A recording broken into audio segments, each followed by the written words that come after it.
Hei kamu, pernah nggak sih kamu ngerasa kok belajar buat ujian tuh kayak perang dunia gitu? Atau penasaran, aku ini sebenarnya lebih cocok kerja kelompok apa individual ya?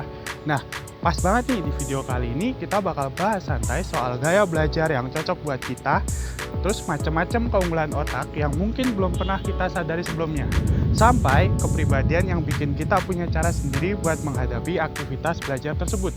Nah, jadi siapkan buat lebih kenal sama diri sendiri biar belajar makin asik. Tonton video sampai habis ya. Nah, sekarang kita akan mengetahui apa itu gaya belajar. Gaya belajar menurut Fleming tahun 2001 mendefinisikan sebagai cara seseorang dalam mengelola, menyerap, dan memahami informasi. Secara umum, ada 3 tipe gaya belajar nih. Yang pertama, gaya belajar visual, yaitu belajar melalui penglihatan. Yang kedua, gaya belajar auditory, yaitu belajar melalui pendengaran. Dan yang ketiga, gaya belajar kinestetik, yaitu melalui gerakan dan pengalaman langsung. Jadi udah tahu belum kamu miliki gaya belajar apa? Nah, buat selanjutnya apa sih itu intelijensi? Nah, menurut Howard Gardner tahun 1905, intelijensi adalah kemampuan untuk memecahkan masalah dan menghasilkan sesuatu. Nah, secara umum, intelijensi itu dibagi menjadi 8.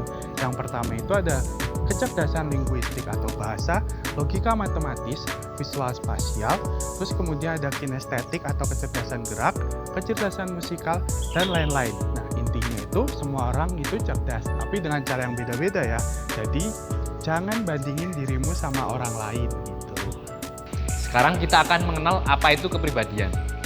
Menurut Carl Jung, kepribadian adalah gabungan antara perasaan dan tingkah laku manusia yang disadari atau tidak disadari, serta dibentuk oleh berbagai aspek. Secara umum, kita akan mengenal 2 tipe kepribadian. Yang pertama, ekstrovert, yaitu individu akan mencari energi melalui sosialisasi dengan dunia luar. Yang kedua ada introvert, yaitu individu lebih senang menyendiri untuk mengembalikan energi mereka. Nah, jadi sekarang kamu udah tahu belum apa tipe kepribadian yang kamu miliki? Untuk lebih jelasnya, mari kita saksikan roleplay berikut. Loh, Tik, kamu ngapain di sini? Ini masih libur sekolah loh. Ya Rio, tadi ada rapat OSIS soalnya. Kamu sendiri ngapain di sini? Nah, ini tuh aku tadi mau ngerjain PR, tapi di rumah tuh berisik banget. Jadi, mamaku soalnya ngomel mulu, jadi aku sini deh. PR kok dikerjain di sekolah? Kalau gitu kenapa nggak datang sama teman yang lain? Biar tugasnya cepat selesai. Nah, itu Dik, sebenarnya aku bingung. Padahal tugasnya tuh berkelompok. Tapi aku terlalu lelah untuk melakukannya. Oh, apa kamu susah? Fokus ya Rio, di tempat yang ramai.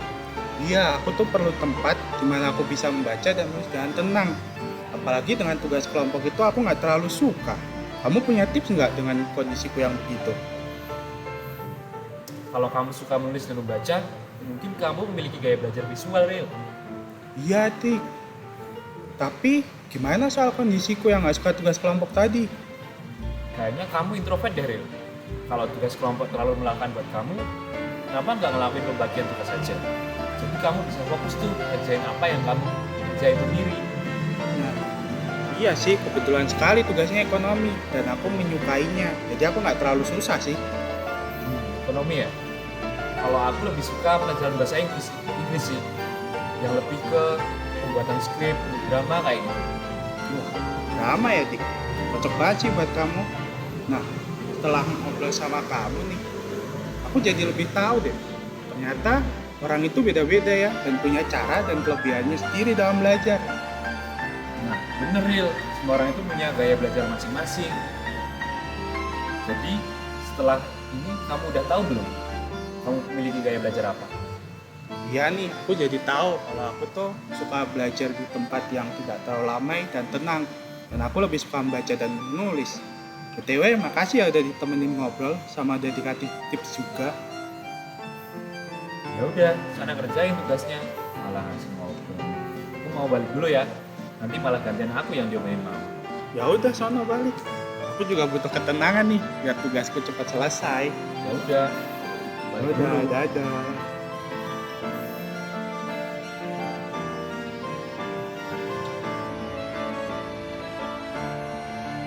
Nah, setelah menyaksikan roleplay tadi, gimana nih perasaan kalian? Udah lebih ngerti kan sama kondisi sendiri? Jadi intinya, aspek intelijensi, gaya belajar, dan kepribadian memiliki peran penting dalam proses pembelajaran siswa. Guru harus memahami karakteristik masing-masing siswa untuk menyesuaikan strategi pembelajaran yang lebih efektif. Dengan pendekatan yang tepat, siswa dapat lebih semangat dan nyaman sehingga dapat mencapai hasil belajar yang optimal.